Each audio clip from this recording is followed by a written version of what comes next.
अथ मन्त्रपाठः। ॐ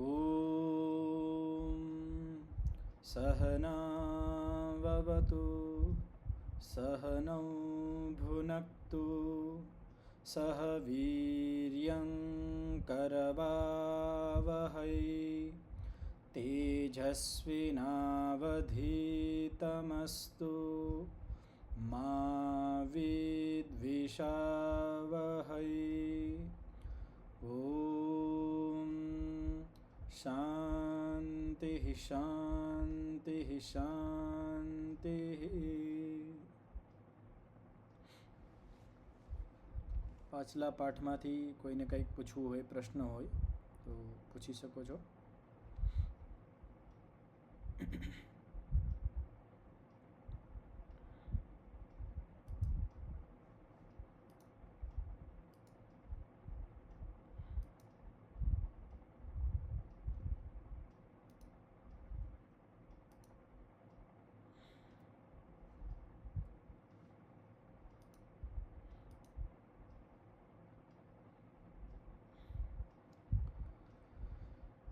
તો આપણે કાલે જે ચોથી વૃત્તિ છે નિદ્રાવૃત્તિ, એના ઉપર આપણે ચર્ચા કરી હતી। એનું જે વ્યાસ ભાષ્ય છે એનું આપણે વાંચન કર્યું હતું, એના ઉપર ચિંતન કર્યું હતું। તો કુલ 5 વૃત્તિઓ છે, જેમાંથી આપણે 4 વૃત્તિની ચર્ચા થઈ ગઈ છે, એનું આપણે ભાષ્ય વાંચી લીધું છે।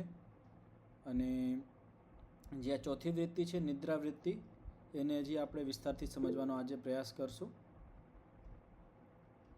જી પ્રિયંકાબેન। નમસ્તે આચાર્યજી। જી નમસ્તે જી। આપણે જે નિંદ્રા કહીએ એ જ આ નિદ્રાવૃત્તિ? હા, જેને આપણે નિંદ્રા કહીએ ને એ જ નિદ્રા। સંસ્કૃતમાં નિદ્રા શબ્દ છે, ગુજરાતીમાં આપણે નિંદર કહી, નિંદ્રા કહી, લેકિન સંસ્કૃતમાં મૂળ શબ્દ છે નિદ્રા। એટલે નિદ્રામાં પાછો ફરક હોય। આપણે એક આમ ખાલી સૂઈ ગયા હોય તો એમાં જે સ્વપ્ન આવતા હોય એ સ્વપ્ન અવસ્થા છે, નિદ્રા અવસ્થાથી અલગ અવસ્થા છે। નિદ્રા અવસ્થા એટલે જ્યાં અભાવ થઈ જાય, જ્ઞાનનો અભાવ થઈ જાય, આપણે કાંઈ પણ જાણતા ન હોય, સ્વપ્નમાં પણ અને જાગૃત બંને અવસ્થા આપણી નિરુદ્ધ થઈ ગઈ હોય, બંધ થઈ ગઈ હોય, એ પછી જે જન્મ થાય છે નિદ્રાવૃત્તિનો જન્મ થાય છે। તો કાલે આપણે ચર્ચા કરી હતી। તો કેટલા પ્રકારની નિદ્રા હોય છે, જેને ખબર હોય હાથ ઊંચો કરશે। કાલે આપણે ચર્ચા કરી હતી તો આપણે કેટલા પ્રકારની આપણે નિંદર લેતા હોય? પ્રહલાદભાઈ। 3 પ્રકારની ગુરુજી। નમસ્તે। નમસ્તે જી। વેદજી નામ બતાવો, કઈ કઈ નિદ્રા હતી? તો સુખે સોયા। નમસ્તે જી। 3 પ્રકારની નિદ્રા: સાત્વિક નિદ્રા, રાજસિક નિદ્રા અને તામસિક નિદ્રા। તો આપણે જે સાત્વિક નિદ્રા હોય એનું લક્ષણ શું છે? સાત્વિક નિદ્રાનું લક્ષણ પ્રિયંકાબેન। જેમાં સુખપૂર્વક ઊંઘ આવે અને જ્યારે ઉઠ્યા પછી તમને ભાવ થાય ખુશ, આનંદનો, સુખનો, એ સાત્વિક નિદ્રા। જેની અંદર મન પ્રસન્ન હોય અને આપણું મન પ્રસન્નની સાથે સાથે આપણી બુદ્ધિને પ્રફુલ્લિત કરતું હોય, એ સાત્વિક નિદ્રા છે।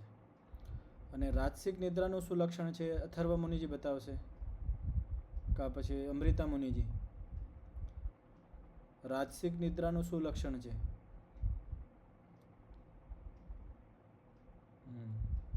પ્રહલાદભાઈ। જી આચાર્યજી।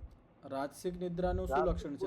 નિદ્રા તો એવું છે કે એમને સુખેથી ઊંઘ નથી આવતી, મચ્છર કરડે, ગરમી લાગે વગેરે વગેરે કારણોથી ઉઠે ત્યારે દુખી હોય કે મને આજે ઊંઘ બરાબર નથી આવી। પહેલું લક્ષણ છે કે જ્યારે આપણે નિંદરથી જાગી જાય તો આપણને કેવો અનુભવ થાય? દુઃખનો અનુભવ થાય। મન દુઃખી દુઃખી હોય, આડાવરું દોડતું હોય, આડાવરું વયું જતું હોય, સ્થિર ન થાય। આ રાજસિક નિદ્રાના લક્ષણ છે। અને તામસિક નિદ્રાના લક્ષણ? તામસિક નિદ્રાના લક્ષણ નરેશભાઈ? ઉઠીને કઈ ભાન ન પડે, ધારો કે કઈ બાજુ જાય છે, શું કરે છે, એ પ્રકારની નિંદ્રા। અને બીજું શું લક્ષણ હતું? ઉઠે પછી એને આપણા શરીરના અંગો છે એ ભારી હોય, શરીર ભારી ભારે હોય, ભારે લાગે છે. આપણું ચિત્ત ભારે એવું ક્લાંત હોય, ક્લાંત એટલે થાકેલું. ચિત્તમાં તે ક્લાંત શબ્દ આવે. ક્લાંત એટલે મન થાકી ગયું હોય, ચિત્ત થાકી ગયું હોય, અને શ્લાંત એટલે શરીર માટે આવે. અહીંયા ક્લાંત શબ્દ છે ચિત્ત માટે છે. પણ ચિત્તની અંદર આળસ જેવું હોય, કોઈ ચોરી લીધી હોય એવી અનુભૂતિ થતી હોય, કે ચિત્ત કંટ્રોલમાં જ નથી આપણા, એવી અનુભૂતિ થતી હોય.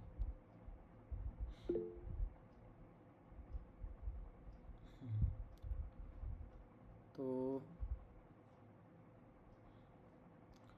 હવે આપણે આ વૃત્તિને થોડો હજી વિચારથી અને સમજવાનો પ્રયાસ કરશું. જે માણસ આધ્યાત્મમાં આવતો હોય એને આ વૃત્તિ બહુ હેરાન કરે, નિદ્રાવૃત્તિ. નિદ્રાવૃત્તિ જ્યારે એવું થાય કે ચાલો કંઈક વાંચવા બેસીએ, કંઈક સારો વિષય, સારું પ્રવચન સાંભળવા બેસીએ, ઈશ્વરનું જાપ કરીએ કે ઈશ્વરનું ચિંતન મનન કરીએ, સારા વિષયોનું ચિંતન મનન કરીએ, જ્યારે આવું કરવા જાય ને નિદ્રાવૃત્તિ આવી જતી હોય વચ્ચે. અને આ વધારે કરતાં આપણે સમાજમાં જોઈ શકીએ છીએ કે જો માણસ નવો અધ્યાત્મમાં જોડાય એની સાથે આ વૃત્તિ એને બહુ હેરાન કરતી હોય, એની સાથે આવું જોવા મળે છે કે આ વૃત્તિથી બહુ હેરાન થતા હોય. આ વૃત્તિના કયા કારણો છે? શા માટે આ વૃત્તિ આપણને હેરાન કરતી હોય? આપણે ન ઈચ્છતા હોય ત્યારે આ નિદ્રાવૃત્તિ આવી જતી હોય. એના કયા કારણો છે? તો સ્વામી સત્યપતિજીએ જે એનું ટીકા લખેલી છે એની અંદર અહીંયા થોડાક કારણો દીધેલા છે, એના ઉપર આપણે થોડોક પ્રકાશ કરશું. પહેલું અહીંયા કારણ આપવામાં આવ્યું છે કે રાત્રિ મેં નિદ્રા કી પૂર્તિ ન હોના, એટલે રાતે નિંદર પૂરી ન થતી હોય. હવે ઘણી વખત ઘણા બધા કારણો હોઈ શકે છે કે જેના હિસાબે રાત્રે નિંદર પૂરી નથી થતી. શું કારણ હોઈ શકે? કે ભાઈ પહેલું કારણ તો એ કે માણસ અત્યારે આપણે સમાજમાં જોઈ મોડા સૂતા હોય, 12 વાગે, 1 વાગે, 2 વાગ્યા સુધી સૂવાનો ટાઈમ હોય, ને 2 વાગે સૂતા હોય, અમુક 1 વાગે સૂતા હોય. તો જ્યારે માણસ મોડો સૂતો હોય અને સવારે પાછો નિંદર તો પૂરી થાય નહીં, 6-7 વાગે પાછા જાગી જતા હોય, તો આવી સ્થિતિમાં શું થાય? નિંદર પૂરી ન થાય. અને નિંદર જ્યારે પૂરી ન થાય તો જ્યારે સારા કામમાં, એટલે કંઈક ધ્યાનમાં બેઠો હોય કે કંઈક સારું વાંચન માટે બેઠો હોય, કંઈક સાંભળવા બેઠો હોય, તો એને નિંદર આવવા માંડે, કારણ કે નિંદરની પૂર્તિ નથી થઈ. બીજું શું કારણ હોઈ શકે રાત્રિમાં કે નિંદર નથી આવતી? કે અનુકૂળ વાતાવરણ ન હોય, ગરમી લાગતી હોય, શિયાળો હોય તો વ્યવસ્થિત ઓઢવાનું ન હોય તો ઠંડ લાગતી હોય, મચ્છરની પ્રોબ્લેમ હોય, એવા ઘણા બધા બાહ્ય બાધાઓ પણ આવતી હોય અને આંતરિક બાધા પણ હોય. ઘણી વખત માણસના વિચાર એટલો પરેશાન હોય, એટલો ટેન્શનમાં હોય કે રાત્રે સૂઈ તો ચાલે કે નિંદર ન આવતી હોય, ને મોડેકથી નિંદર આવે. એવા ઘણા બધા કારણો હોય જેના હિસાબે રાતની નિંદર પૂરી ન થાય. અને જ્યારે રાતની નિંદર પૂરી ન થાય એટલે દિવસમાં જ્યારે એ ઈશ્વરના ધ્યાનમાં કે કંઈક વાંચનમાં, ચિંતન મનનમાં બેસે એટલે નિદ્રાવૃત્તિ એને હેરાન કરશે. તો પહેલું તો છે રાત્રિમાં આપણે સમયસર સૂઈ જવું. કેટલા વાગે સૂઈ જવું? કયો સમય આપણા સૂવા માટે સારો છે? તો 9 થી 10ની વચ્ચે, 9 થી 10ની વચ્ચે 10 વાગ્યા સુધીમાં સૂઈ જવાનો ટાઈમ હોવો જોઈએ આપણે દિનચર્યામાં. અને સવારે 4 થી 5ની વચ્ચે ઉઠી જવાનો ટાઈમ. એટલે આ જે સમય છે 6 થી 7 કલાકનો, આની અંદર નિંદર પૂરી થઈ જતી હોય. ને આ રાતનો ગાળો છે, આ રાતનો સમય છે. અને માણસ જ્યારે આ સંસારમાં વ્યસ્ત થઈ જાય, ધન કમાવા, સુખ સંપત્તિની પાછળ દોડતો થઈ જાય, ત્યારે અડધી રાતમાં સૂવે ને અડધો દિવસમાં સૂતો હોય, કાંઈ ઠેકાણું નથી રહેતું. ભગવાને, ઈશ્વરે નિંદરનો સમય કયો બનાવેલો છે? રાત. અને રાતનો સમય છે સૂવા માટે 9 થી 4 કે 5 વાગ્યા સુધી. લેકિન અમુક માણસ સૂતા હોય 12-1-2 વાગે અને ઉઠતા હોય 7-8 વાગે. એટલે પ્રાતઃકાળનો જે અમૂલ્ય સમય છે, જે પ્રાતઃ વેલા જેને કહેવાય, જેમાં હાવ સત્વ પ્રધાન હોય, પ્રકૃતિ પણ સત્વ પ્રધાન હોય, એટલો અમૂલ્ય જે સમય હોય એ એના સૂવામાં વયો જતો હોય. 8-8, 9-9, 10-10 વાગ્યા સુધી ઉઠતા હોય. તો પછી આવું જેનું જીવન હોય એનું જીવન સુખી ન થઈ શકે આગળ જઈને. એક તો એના શરીરમાં રોગો વધશે, અધ્યાત્મના રસ્તે આવી જ નહીં શકે, કારણ કે અધ્યાત્મમાં જેને આવવું હોય એને જે પ્રાતઃ વેળા છે, પ્રાતઃકાલના જે સમય છે, સવારનો જે સમય છે એનો સદુપયોગ કરતા આવડવું જોઈએ. એ જ અધ્યાત્મમાં થોડોક આગળ વધી શકે, મનની શાંતિ મેળવી શકે.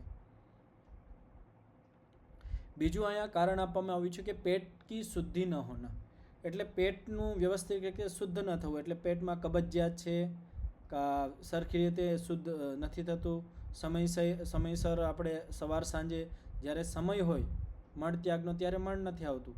તો જ્યારે પેટ અશુદ્ધ હોય, પેટની અંદર મળ હોય, તો જ્યારે આપણે સાધનામાં, ઉપાસનામાં કે એવા સારા કાર્યોમાં બેસીએ એટલે થોડીક વારમાં જ નીંદર આવવા માંડે. શું કારણ કે પેટની અંદર જે મળ ભેગું થઈ ગયું હોય એ તમસને ઉત્પન્ન કરે, અને જ્યારે તમસ આપણી અંદર બની જાય એટલે નીંદર આવવા માંડે. તો પેટની શુદ્ધિનો બહુ ખ્યાલ રાખવો. यदि પેટ આપણું ખરાબ છે, ઘણી વખત આપણે ખ્યાલ ન આવતો હોય કે હું તો રાત્રે તો સમયથી સૂઈ જાઉં છું, સવારે વહેલો પણ ઉઠી જાઉં છું, એ પછી પણ મને કેમ આ સંધ્યામાં અને ઉપાસનામાં નીંદર આવે છે, શા માટે આવે છે? તો ત્યારે પેટ કારણ હોય. ઘણી વખત આપણું પેટ વ્યવસ્થિત સાફ ન થાય તો પણ આપણને નિદ્રાવૃત્તિ હેરાન કરતી હોય. પછી છે ત્રીજું કારણ, એ શારીરિક પરિશ્રમ અથવા व्यायाम अपने सामर्थ्य से अधिक करना व व्यायाम को छोड़ देना. હવે માની લો પેટ સાફ થઈ જતું હોય, રાત્રિમાં સમયસર સૂઈ જાય છે, સવારે વહેલા ઉઠી જાય છે, પેટ પણ વ્યવસ્થિત સાફ થઈ જાય, પણ શારીરિક પરિશ્રમ બહુ થઈ જાય. અમુક વાર માણસ ઘણો બધો એટલો આખો દી ભૌતિક સાધનોની ઉપલબ્ધિ માટે આખો દી શરીરથી અને મનથી ઘણો પુરુષાર્થ કરતો હોય, એટલો પુરુષાર્થ કર્યા પછી શરીરથી અતિ પરિશ્રમ થઈ જાય, જ્યારે સામર્થ્યથી બહાર પરિશ્રમ થઈ જાય તો શું થાય? નીંદરનો તો સમય એટલો જ છે એનો, રાતનો. હવે એને નક્કી કરી લો કે હું આટલા વાગે સૂઈને આટલા વાગે ઉઠી જાય ને, દિવસ દરમિયાન એને વધારે શારીરિક મહેનત કરી લીધી, તો હવે શું થશે? જ્યારે એ ઉપાસનામાં, ધ્યાનમાં, કંઈક વાંચન માટે બેસશે એટલે નિદ્રા આવશે, કારણ કે શરીરમાં થાક છે, એ ઉતરેલી નથી. તો જ્યારે શરીરનો અતિરિક્ત આપણે પરિશ્રમ કરી લઈએ, ક્યાંક સફરમાં ગયા હોય કે કંઈક ઘરમાં કંઈક કામ આવી ગયું હોય, મહેમાન આવી ગયા હોય, તો આપણને ઘણી વખત અનુભવ થાય. ત્યારે શારીરિક આપણી મહેનત છે એ વધી જતી હોય, એના હિસાબે પણ આપણને નિદ્રાવૃત્તિ હેરાન કરતી હોય. પછી છે વ્યાયામ. ઘણી વખત યુવા માણસ છે તો ઘણી વખત ઉત્સાહમાં આવીને એકદમથી ઘણો વ્યાયામ 2-3 કલાક જીમ કરતા હોય, વ્યાયામ કરતા હોય, અમુક બહુ દોડ લગાવતા હોય. તો આવી સ્થિતિમાં શું થાય? નિદ્રાનો તો સમય એનો બાંધેલો છે. હવે શરીર જ્યારે આટલો બધો વ્યાયામ કરશે, શરીર થાકશે એટલે જ્યારે પણ ઉપાસનામાં બેસશે એટલે નિંદર આવશે. તો આ બધી જો કેટલા કારણો બતાવે છે, કોણ બતાવે છે? સ્વામી સત્યપતિજી એક યોગી માણસ હતા, અને અનુભવના આ વાતો છે. ઘણી વખત માણસ યોગ માર્ગમાં આવતો હોય, સાધના માર્ગમાં આવતો હોય, અધ્યાત્મ માર્ગમાં આવતો હોય, સંસારથી કંટાળીને, લેકિન સંસારમાં રહીને એના સંસ્કારો, આદતો એવી બની ગઈ હોય કે એનું દિનચર્યા હજી પણ વચ્ચે વચ્ચે આવી થતી હોય, અને વચ્ચે વચ્ચે પછી આવી દિનચર્યા હોય, સારી દિનચર્યા ન હોય તો શું થાય? પછી નિદ્રાવૃત્તિને એવી બધી હેરાન કરે. ભોજન સંતુલિત ન હોય, ક્યારેક અધિક કસરત કરી લીધી, ક્યારેક કસરત કરતો જ નથી. હવે એક પણ અહીંયા હજી એક વસ્તુ કહેવામાં આવી છે કે વ્યાયામ કો છોડ દેના. કોઈ માણસ નિયમિત વ્યાયામ કરતો હોય અને કોક દાડા છોડી દે તો એ આવી સ્થિતિમાં શું થાય? ત્યારે પણ નીંદર આવે. ઘણી વખત અમને ઘણી વખત અનુભવ થાય કે દરરોજ કસરતને પ્રાણાયામને એવું કરતા હોય, અમુક વાર કારણવશાત કંઈક આડાવરું હોય ને મુકાઈ ગયું હોય, એ દિવસ શરીર થાકેલું લાગે, ગમે નહીં આપણને. તો નિયમિત વ્યાયામ કરતા હોય તો વ્યાયામ નિયમિત થવો જોઈએ, ક્યારેક છોડવાનો નહીં, ક્યારેક વધારે નહીં કરવાનો. અને વ્યાયામ શા માટે છે? વ્યાયામ આપણા શરીરને તંદુરસ્ત રાખવા માટે છે. ઘણા બધા વ્યાયામને ઐશ્વર્ય માટે કરતા હોય. ઐશ્વર્ય એટલે શારીરિક ઐશ્વર્ય, શરીર સુંદર લાગે, સુડોલ લાગે, બલવાન લાગે, બલિષ્ઠ લાગે. શરીરને સુંદર બનાવવા માટે વધારે કરતાં અત્યારે સંસારમાં વ્યાયામ કરતા હોય. લેકિન વ્યાયામ નામની જે આપણે આ ક્રિયા છે એ આપણા શરીરને સ્વસ્થ રાખવા માટે અને બળને વધારવા માટે છે. લેકિન ખાલી બળ વધારવામાં જ લાગી ગયા, બાકી બધું ગૌણ કરી દીધું તો વ્યાયામ નિરર્થક છે. કારણ કે આપણે ગમે તેટલું શરીર બળવાન બનાવી લઈએ, આપણી બુદ્ધિ પવિત્ર નથી, બુદ્ધિ સારી નથી, તો 80-100 વર્ષ પછી તો શરીર કાંઈ કામ આપવાનું જ નથી. એ બળને અહીંથી જોડે લઈને તો જવાના નથી. શરીરમાં બળ હોવું જોઈએ, સારામાં સારું બળ હોવું જોઈએ, લેકિન ખાલી બળ વાહે જ આપણે 2, 3, 4, 5, 6 કલાક એમાં નાખી દઈએ, એ સારી વાત નથી. पर चौथું કારણ અહીંયા કીધેલું છે, ભોજન કા પ્રતિકૂળ હોના गरिष्ठ होना व मात्रा में अधिक होना. ભોજન પ્રતિકૂળ હોવું, અનુકૂળ નથી. પ્રતિકૂળ એટલે શું? તો गरिष्ठ होना. તો જ્યારે આપણે કોઈ ભારી ભોજન હોય, गरिष्ठ ભોજન હોય, એ કરી લઈ તો એ આપણા માટે પ્રતિકૂળ નથી. આપણે સાધક છીએ, દરરોજ સાત્વિક ને સુપાચ્ય ભોજન કરતા હોય, અમુક કોક દાડા કંઈક પ્રસંગ આવી ગયો ને આપણે રસનાના વશમાં થઈને, જીભના લાલચમાં થઈને गरिष्ठ ભોજન અતિરિક્ત વધારે કરી લેતા હોય, તો આવી સ્થિતિની અંદર આપણા શરીરની અંદર તમસ બની જાય. તમસ બની જાય એટલે જ્યારે તમે સવાર કે સાંજે બેસશો તો એ गरिष्ठ ભોજન તો પચ્યું નથી. જ્યારે એ પચશે નહીં તો તમસ બનશે, તમસ બનશે તો નિદ્રા આવશે. જ્યારે આપણે નિદ્રાવૃત્તિને ન જોતી હોય ત્યારે આવશે. તો ભોજન માત્રામાં કરવાનું, સાત્વિક ભોજન લેવાનું, માત્રામાં કરવાનું. गरिष्ठ ભોજન પણ કરી શકીએ છીએ, આપણે ડ્રાયફ્રૂટ છે, ફ્રૂટ છે, એ બધું ખાઈ શકીએ, લેકિન માત્રામાં આપણે જેટલું પચાવી શકીએ. હવે માની લો એક વિદ્યાર્થી છે, બ્રહ્મચારી છે, સવાર સાંજે કસરત કરતો હોય, એ 1 લીટર દૂધ પચાવી શકે છે, એના માટે એ गरिष्ठ નથી. લેકિન એક સામાન્ય સમાજનો માણસ છે જેને એટલી કસરત નથી થતી, હવે એ પણ 1 લીટર દૂધ પી જાય તો શું થાય? એના પ્રતિકૂળ થઈ જશે. તો બધાયનો જે ભોજન છે એના શક્તિ સામર્થ્યને પચાવવા ઉપર આધાર છે કે કેટલું પચાવી શકે છે. તો गरिष्ठ પણ માત્રા અનુસાર છે. કોકના માટે એ गरिष्ठ છે, કોકના માટે એ गरिष्ठ નથી. તો ભોજન અનુકૂળ કરવું, આપણા સ્વાસ્થ્યને અનુકૂળ કરવું, આપણને શું વસ્તુ અનુકૂળ છે એને લેવી, સુપાચ્ય હોવું જોઈએ, સાત્વિક હોવું જોઈએ, અને આપણને શક્તિ આપે, બળ આપે એવું અન્ન હોવું જોઈએ, ભોજન હોવું જોઈએ. અને માત્રાથી અધિક નહીં લેવાનું है. मात्रा में अधिक हो जाने के बाद भी नींदर आती है. તો માત્રામાં જ્યારે ભોજન વધી જાય ત્યારે પણ નીંદર આવે છે. તો ભોજન માત્રામાં પણ જેટલું આવશ્યક છે કેટલું લેવાનું. આપણે અત્યારે જમીએ તો આપણને બીજા ટાઈમ સુધી ભૂખ વ્યવસ્થિત લાગી જવી જોઈએ. એટલે આપણે માની લો 3 રોટલીની ભૂખ હોય તો આપણે 2 રોટલી ખાવાની, 1 રોટલી ઓછી ખાવાની. તો એનાથી શું થશે? આપણું જે ભોજન છે વ્યવસ્થિત પચશે, અને જે આપણો બીજો સમય આવશે જમવાનો ત્યાં સુધી વ્યવસ્થિત ભૂખ લાગી જશે. અને જે માણસને ભૂખ લાગતી હોય ને ભૂખની સાથે જે ખાતો હોય એ કોઈ દી બીમાર ના પડે, એનું સ્વાસ્થ્ય બહુ સારું રહે. અને જો તમારે એક અભ્યાસ કરવો હોય તો શું કરવાનો કે જ્યારે આપણે જમવા બેઠા હોય ને ત્યારે જમતા હોય તો ચાવીને જમવાનું. જેટલું આપણે ચાવીને જમીએ એટલું ઓછા ભોજનમાં આપણું પેટ ભરાઈ જાય, અને આપણને જે ભોજનનો રસ છે એ પણ આવે, અને આપણું મન પણ ભોજનની અંદર હોય. અને જ્યારે મન ભોજન સાથે જોડાઈ જાય તો જે રસ બને એ આપણા શરીરની અંદર વ્યવસ્થિત પચે. અને જ્યારે આપણું મન ક્યાંક હોય તો જે ભોજનનો રસોઈ વ્યવસ્થિત ન બને ને એનું આપણે જે પચન થવું જોઈએ એ પણ વ્યવસ્થિત ન થાય. માણસ વાત કરતો ખાતો હોય, કેટલું ચાવે છે ને કેટલું ગટકી જાય એને ખબર ન હોય. અમુક વાર સ્વાદ એટલો હોય ત્યારે ન ચબાવતો હોય, સ્વાદના ચક્કરમાં ફટાફટ ખાઈ લેતો હોય. તો ગમે એવું ભોજન હોય ચાવીને વ્યવસ્થિત ખાવાનું, માત્રામાં ખાવાનું, ભૂખથી થોડુંક ઓછું લેવાનું, એટલે બીજા સમયે આપણને વ્યવસ્થિત ભૂખ લાગે.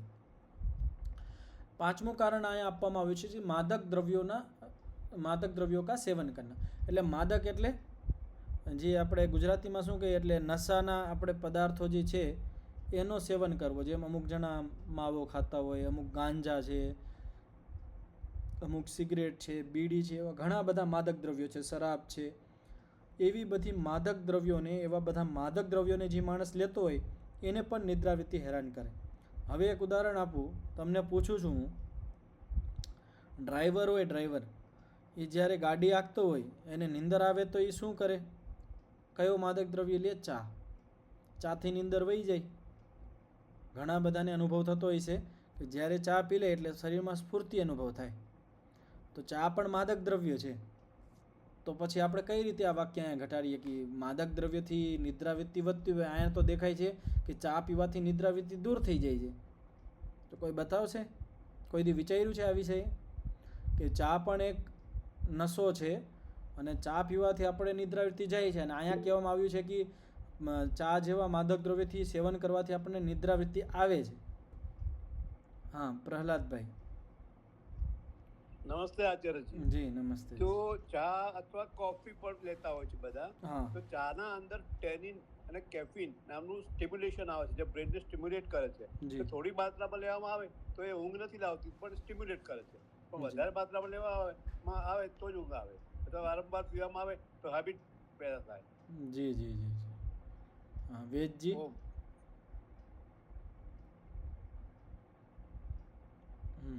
તો આમાં શું છે, જો આની અંદર શું છે કે જે ચા છે ને, આપણને એવો અનુભવ થાય કે ચાથી નીંદર જાય છે, લેકિન ક્યારેક અનુભવ કરજો જે ચા ન પીતા હોય, ઘણા બધા ડ્રાઈવરો, ઘણા બધા સમાજમાં માણસો હોય, અમે બધા છીએ, અમે ચા નથી પીતા તો અમને કોઈ દી એવો અનુભવ નથી થતો કે ચા પીશું તો નીંદર વહી જાય.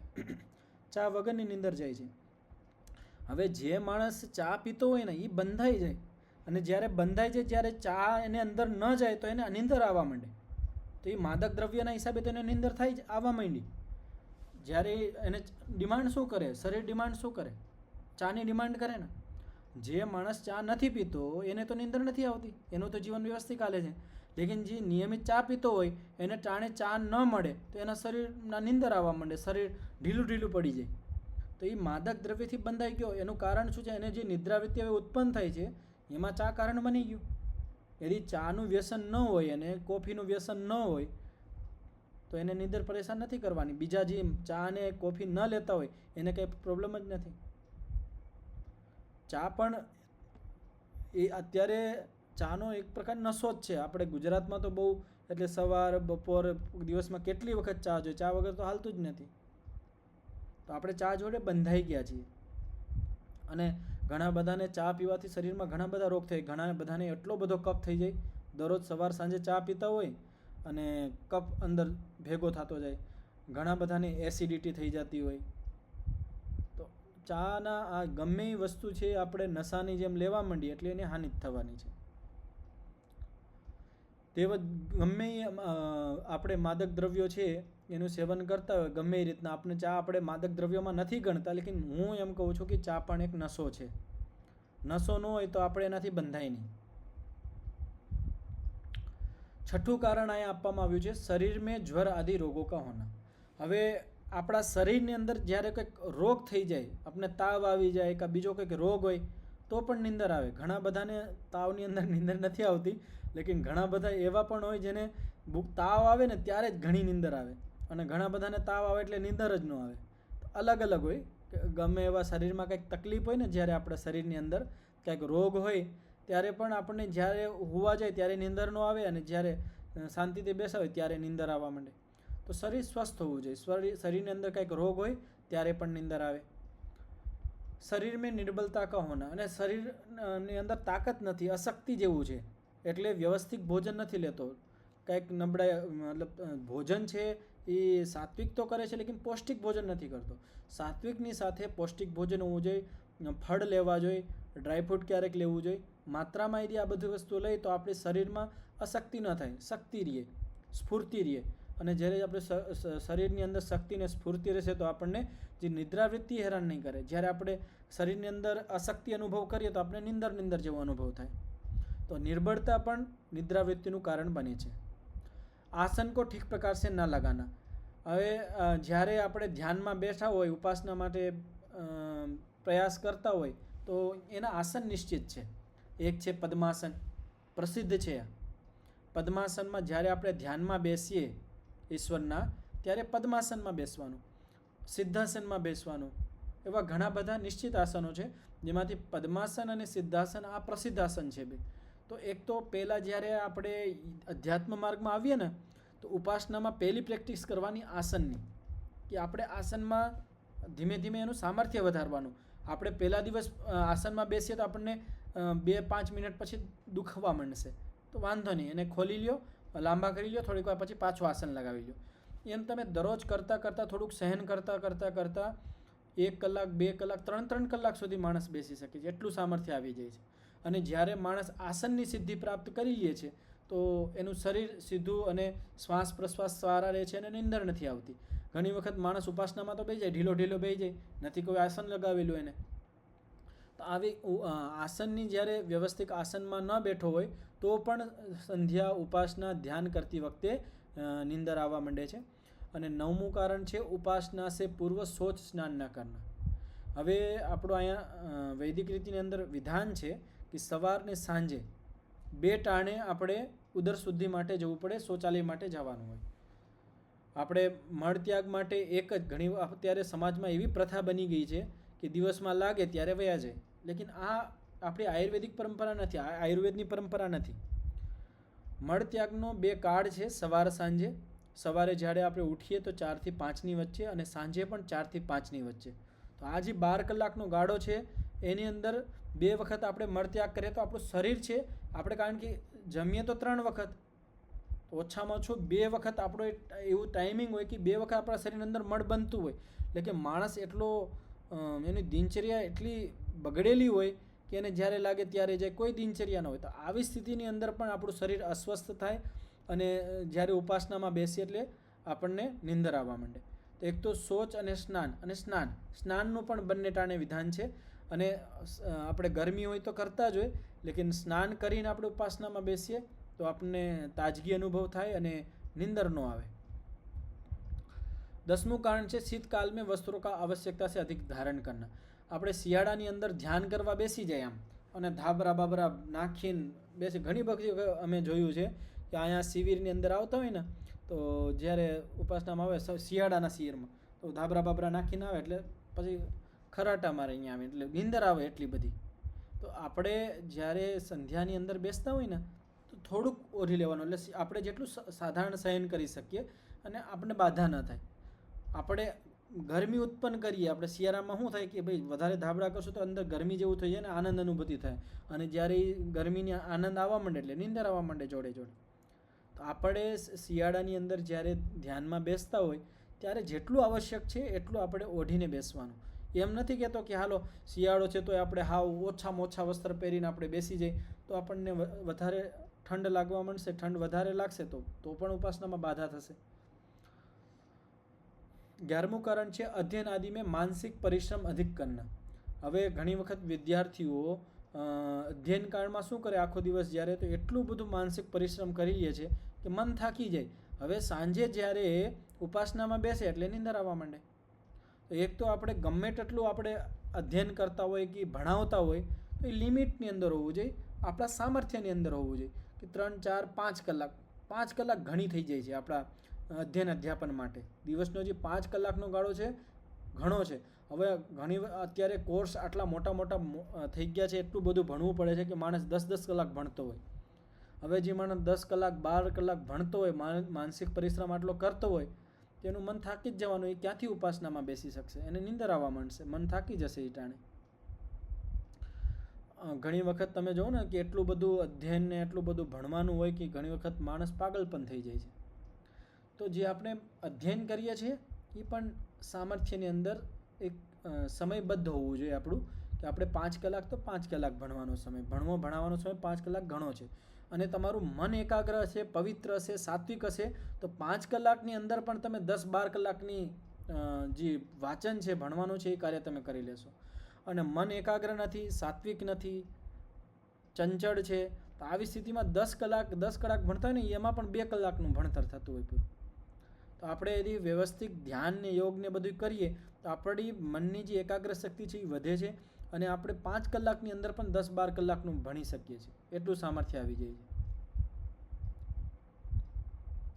પછી અહીંયા 12મું કારણ છે સંધ્યા व जाप वाक्यों के अर्थों को न जानना अथवा उन पर चिंतन न करना. હવે સંધ્યામાં આ તો વ્યાપક છે સમાજની અંદર કે સંધ્યામાં શું ભગવાનનું નામ જો, હા રામ રામ રામ રામ, ઓમ ઓમ ઓમ, ખાલી જાપ કરે છે, શબ્દનો જાપ કરે છે, મંત્રનું ગાયત્રી મંત્રનો જાપ કરતા હોય, ઘણા બધા અલગ અલગ મંત્રોનો જાપ કરતા હોય, ઈશ્વરના નામોનો જાપ કરતા હોય, લેકિન એનો અર્થ જ ખબર નથી એને, ખાલી જાપ કરે રાખે. તો ખાલી જાપ કરવાથી શું થશે? નીંદર જ આવશે, એનો અર્થ તો એને ખબર નથી. હવે પાણી છેટું પડ્યું હોય, પાણી પાણી પાણી એમ કરીએ તો પાણી આપણા મોઢામાં તો નથી આવી જવાનું. પાણીને આપણે અહીંયા સુધી લાવવું પડશે ને, એને પીવું પડશે. એવી જ રીતે આપણે ખાલી સંધ્યામાં બેઠા બેઠા ખાલી શબ્દોનો જાપ કરીએ, એનો અર્થનું તો આપણે ખબર નથી, અર્થનો આભાસ સુધી નથી થતો, તો એ જાપ આપણું નિરર્થક છે અને નીંદર આવવા માંડશે. બીજું શું કીધું? જાપ તો કરીએ, અર્થ પણ જાણીએ છીએ શબ્દોના. આપણને ખબર છે કે ઓમ એટલે સર્વરક્ષક, હે ને? આપણે શબ્દોનો અર્થ ખબર છે, આપણે જાપ પણ કરીએ છીએ, પણ ચિંતન નથી કરતા કે ઓમ એટલે સર્વરક્ષક. ઈશ્વર આપણી કેવી રીતે રક્ષા કરે છે, કેવી રીતે ઈશ્વર આપણે સર્વરક્ષક કહીએ છીએ એને. તો એના માટે ચિંતન કરીએ. જ્યારે આપણે વ્યાપક ચિંતન હોવું જોઈએ કે ઈશ્વરે આ સંસાર બનાવ્યો છે અને કઈ રીતે અમારી રક્ષા કરે છે, કઈ રીતે અમારું પાલન કરી રહ્યો છે.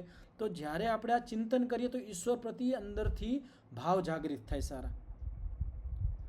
તમે વિચારો કે કોઈ માણસ છે, આપણે ઘરે આવ્યો હોય અને આપણે એને જોઈએ અને આપણે એને વિશે વિચારીએ કે આ માણસે મને ઓલા સમયે મને મદદ કરી હતી, તો એના પ્રત્યે આપણને પ્રેમનો ભાવ ઉત્પન્ન થાય. જ્યારે આપણે એના ઉપકારો વિચારીએ તો એના પ્રત્યે પ્રેમનો, આદરનો ભાવ આપણે અંદર ઉત્પન્ન થાય. જેમ આપણા માતા પિતા હોય તો આપણા માતા પિતાના અમુક વાર આપણે વિચારીએ કે આ મારા માતા પિતાએ મારા लिए કેટલા બધા કષ્ટો સહન કર્યા છે, કેટલું બધું દુઃખ પાડ્યું છે, મારા માટે કેટલો પુરુષાર્થ કર્યો છે. તો માતા પિતા પ્રત્યે આપણને અંદરથી ભાવ ઉત્પન્ન થાય, એના પ્રત્યે આદર ને સત્કાર ઉત્પન્ન થાય.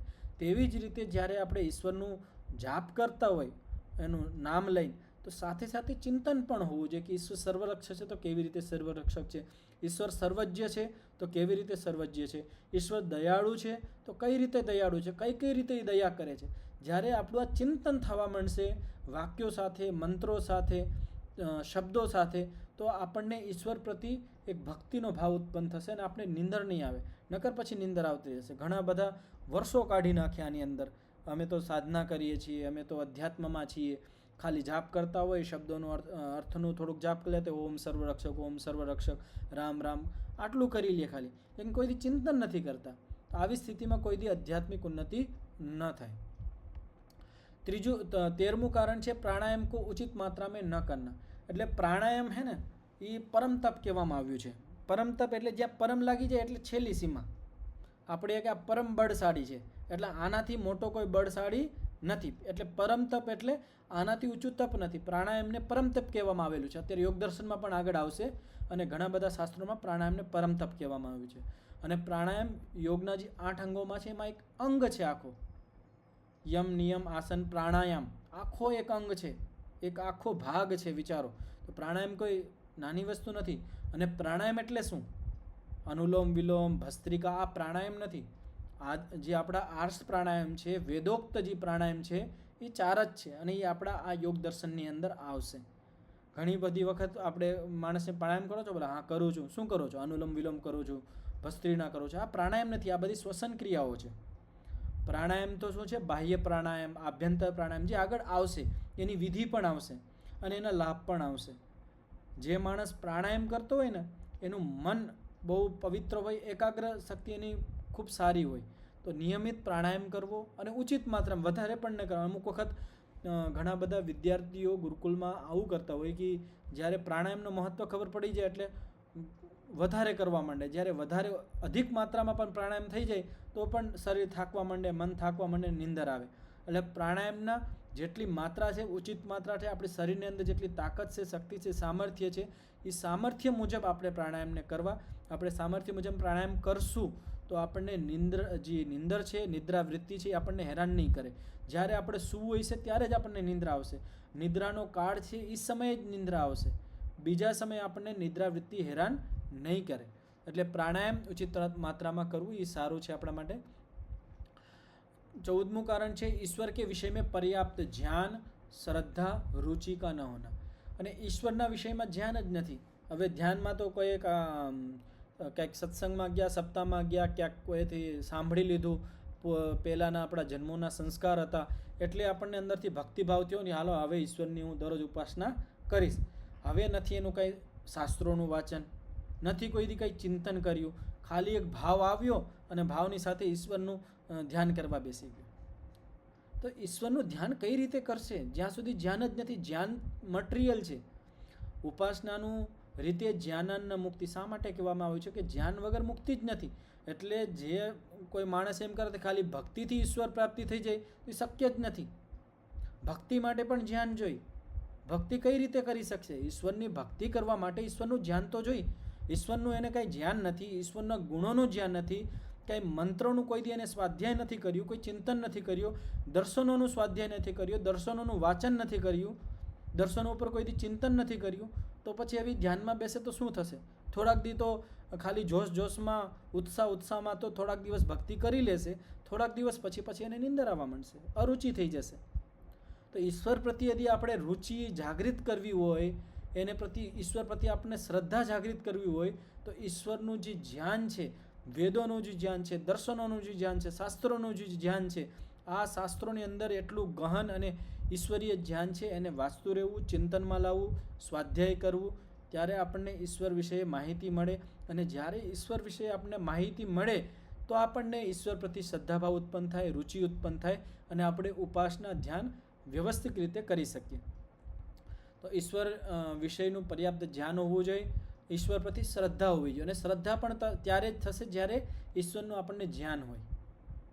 આપણે ગમે એ માણસ પ્રત્યે શ્રદ્ધા ક્યારે ઉત્પન્ન થાય? વિચારો.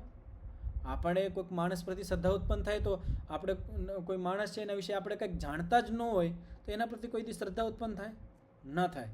જ્યારે એ માણસના કર્મો વિશે આપણે જાણીએ, જ્યારે એ માણસના વ્યવહાર વિશે આપણે જાણીએ કે આ માણસનો વ્યવહાર બહુ સારો છે, આના કર્મ બહુ સારા છે, પરોપકારી માણસ છે, ત્યારે એ માણસ પ્રત્યે આપણી શ્રદ્ધા અંદરથી જાગૃત થાય.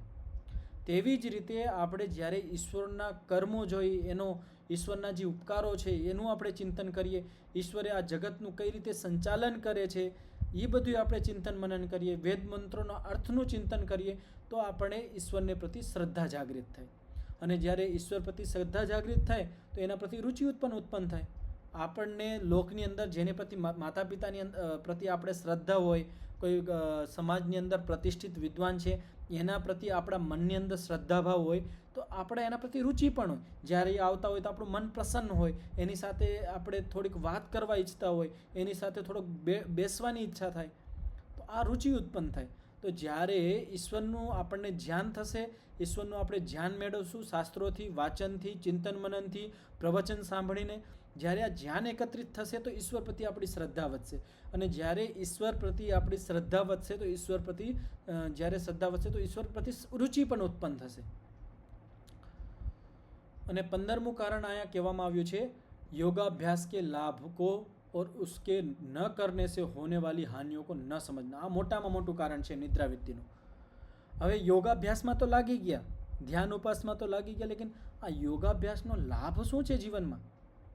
જ્યાં સુધી આપણને લાભ ન ખબર હોય તો આપણી પ્રવૃત્તિ જ નથી થવાની. આ સંસારની અંદર તમે પ્રવૃત્તિ જો, આપણી ભોજનની અંદર પ્રવૃત્તિ છે, આપણા કાર્યોની અંદર પ્રવૃત્તિ, ક્યારે આપણે માની લો માણસ કોઈક ધંધો કરતો હોય તો જ્યારે એ ધંધાની અંદર લાભ જોવે ત્યારે જે ધંધાની અંદર પ્રવૃત્તિ થશે ને, એ ધંધાની અંદર એને નુકસાની જશે તો એ ધંધો મૂકી દેવાનો છે.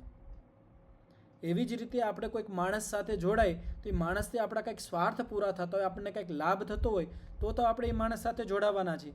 એ માણસ સાથે આપણને લાભ નથી થતો, નુકસાન થાય છે, તો આપણે એ માણસને મૂકી દઈએ છીએ. તો તેવી જ રીતે આ યોગાભ્યાસથી આપણે શું લાભ થવાના છે? યોગાભ્યાસથી મોટામાં મોટો લાભ થાય છે, એક તો આપણું મન અને ઇન્દ્રિયો નિયંત્રણમાં રહે છે. આ મોટામાં મોટું લાભ છે. આપણી માઇક બંધ કરી લેજો નરેશભાઈ. તો મોટામાં મોટો શું ફાયદો છે? પહેલો કે આપણે જીતેન્દ્રિય બનીએ છીએ, આપણું મન અને ઇન્દ્રિય પણ આપણું નિયંત્રણ આવી જાય છે. અને જ્યારે મન અને ઇન્દ્રિયો પણ નિયંત્રણ હોય તો આપણું ભોજન પણ નિયંત્રિત હોય, આપણી દિનચર્યા પણ નિયંત્રિત હોય, આપણો વ્યવહાર પણ નિયંત્રિત હોય. જ્યારે આ બધું નિયંત્રિત હોય તો આપણું જીવન સ્વસ્થ અને પવિત્ર અને સુખમય હોય. મોટામાં મોટો લાભ છે આ યોગાભ્યાસનો. ઘણી વખત માણસને આ ખબર જ ન પડતી હોય. તો જો માણસ યોગાભ્યાસ કરતો હોય તો ધીમે ધીમે એને મન અને ઇન્દ્રિયોને નિયંત્રણ કરવાની શક્તિ ઉપલબ્ધ થાય, ધીમે ધીમે થતી હોય. તમે માની લ્યો અત્યારથી 10 દિવસથી આ બધું તમે યોગદર્શનને સાંભળો છો, અને તમે 10 દિવસ પહેલાંના તમે જે વિચારજો અને અત્યારે આ વિચારમાં અંતર હશે. તમારા મન છે અને તમે નિયમિત આ યોગદર્શનને સાંભળ્યો હશે, વિચાર કર્યો હશે, તો તમારું મન છે એમાં પણ, એના વ્યવહારમાં પણ અંતર હશે. એને તમે થોડુંક નિયંત્રણ કરી શકશો. અને એમ ધીમે ધીમે કરતાં કરતાં જ્યારે આપણે લાંબા સુધી યોગાભ્યાસ કરીએ, આ બધા શાસ્ત્રોનું વાંચન કરીએ, ચિંતન મનન કરીએ, તો મન અને ઇન્દ્રિયો પણ આપણું નિયંત્રણ આવી જાય છે. અને જ્યારે મન અને ઇન્દ્રિયો પર નિયંત્રણ આવી જાય તો આપણે આપણા જીવન ઉપર નિયંત્રણ કરી લઈએ છીએ. આપણે જ્યારે જીવન નિયંત્રિત થઈ જાય છે તો આપણે બધી બાજુ સફળતા જ મળે છે, અસફળ નથી થતા. આપણું જીવન સુખમય થઈ જાય છે અને નિરોગી થાય છે. યોગાભ્યાસ ન કરવાથી હાનિઓ શું થાય છે? અહીંયા હાનિઓનું કહેવામાં આવ્યું ને, યોગાભ્યાસ જે માણસ ન કરતો હોય તો મોટામાં મોટી હાનિ શું છે? કે એનું મન નિયંત્રિત નથી, એનું ઇન્દ્રિય નિયંત્રિત નથી, જમવા બેઠો છે તો કેટલું જમે છે, શું જમે છે, એ કંઈ ખબર જ નથી એને. અને જ્યારે મન અને ઇન્દ્રિયો નિયંત્રણમાં નથી ત્યારે એનું ભોજન પણ નિયંત્રિત નહીં થશે, અને ભોજન નિયંત્રણ નહીં થશે એટલે રોગી થવાનો છે, રોગી થઈને દુઃખી થવાનો છે. મોટામાં મોટી હાનિ છે કે જે યોગાભ્યાસી માણસ ન હોય એ ભોગી બને, જે યોગી ન હોય એ ભોગી હોય, અને ભોગી રોગી હોય. આ જ સીડી છે. ભોગી રોગી બનશે ને યોગી જ સુખી થશે. એટલે જે માણસ યોગાભ્યાસ નહીં કરશે એ ભોગ બાજુ વધશે, અને જે ભોગ બાજુ જશે એ રોગ બાજુ જશે. એટલે આટલા સંસારમાં આપણે જોઈએ કે તે બધે હોસ્પિટલો ભરેલો એના ઘણા બધા કારણો આ જ હોય. 15-20 દિવસ થયા તો એક નવો રોગ આવી જાય, શરદી હારી થઈ કંઈ બીજું થઈ જાય. શા માટે થાય છે? કે આપણું ભોજન નિયંત્રિત નથી, આપણી દિનચર્યા નિયંત્રિત નથી, એના હિસાબે આપણને રોગ આવી જાય છે. હાલો આપણે કંઈક કામ ઉપર ગયા હોય, પ્રચાર પ્રસારમાં હોય, ક્યાંક આપણે કંઈક નીકળતા હોય ને એકદમ નીકળી ગયા હોય, એવું તો ક્યારેક બનતું હોય કે ક્યારેક થઈ ગઈ વાત જુદી છે. વાતાવરણ પરિવર્તન થઈ ગયું હોય, એકદમ વરસાદ પડી ગયો હોય, આવા કારણો તો ક્યારેક બનતા હોય. લેકિન ઘણી બધી વખતે આપણું ભોજન નિયંત્રિત ન હોય, વધારે જમી લેતા હોય ત્યારે આપણને રોગ થાય. લેકિન જે માણસ યોગાભ્યાસ કરતો હોય એની મન અને ઇન્દ્રિયો પર નિયંત્રણ હોય, અને મન અને ઇન્દ્રિય નિયંત્રણ હોવાથી એના ભોજન ઉપર એનું નિયંત્રણ હોય. તો એવા ઘણા બધા લાભો છે. બીજો યોગાભ્યાસનો શું લાભ છે? મનની એકાગ્ર શક્તિ વધે. મનની એકાગ્ર શક્તિ વધે એટલે જે માણસ 5 કલાકનું કાર્ય છે એ 2 કલાકની અંદર, 1 કલાકની અંદર કરી શકે એટલું સામર્થ્ય આવી જાય છે. કારણ કે મન હવે એકાગ્ર છે, એક જ વસ્તુમાં લાગે છે. નકર અહીંયા મનને લગાડીને બેસો છે, અત્યારે વિચાર કરે છે ને પાછું મન આમ વયું ગયું, પાછું એને લઈ આવવું, પાછું લગાડવું, તો આટલો સમય વયો ગયો ને, થોડીક વાર લગાવ્યું પાછું ભાગી ગયું. અને જે માણસ યોગાભ્યાસી હોય એ જે વિષયની અંદર એનું પોતાનું મન લગાવતો હોય એનું મન ત્યાં જ હોય, ચિત્ત ત્યાં જ હોય, એકાગ્ર હોય. અને જ્યારે ચિત્ત એક જગ્યાએ લાગી જાય તો કામ ફટાફટ પતી જાય. દાખલા તરીકે આપણે કાંઈ મકાન બનાવતા હોય, ભવન, અને ભવન બનાવતા હોય તો ક્યારેક અહીંયા બનાવે, ક્યારેક ત્યાં બનાવે, ક્યારેક અહીંયા બનાવે, ક્યાંક આજકાલ અલગ બધા મકાન બનાવવાવાળા હોય ને, શું કહેવાય આપણે, કોન્ટ્રાક્ટર, એ શું કરે, થોડોક અહીંયા લઈ લે કામ, થોડુંક ત્યાં લઈ લે, 2 દી અહીંયા કરશે, 2 દી ત્યાં કરશે, 3જે દી બીજી જગ્યાએ કરશે. આવી રીતે કરી કરીને કેટલું મોડાકથી કામ પતે. અને એ જ કોન્ટ્રાક્ટર છે, જે મકાન બનાવવાવાળા મિસ્ત્રીઓ છે, એક જ જગ્યાએ કામ કરે તો તરત પતી જાય. તેવી જ રીતે આપણું મન છે, આપણે મનને એક જ વિષયમાં લાગી જાય તો એ આપણું જે કાર્ય છે જલ્દી અને વ્યવસ્થિત રીતે સંપન્ન થાય.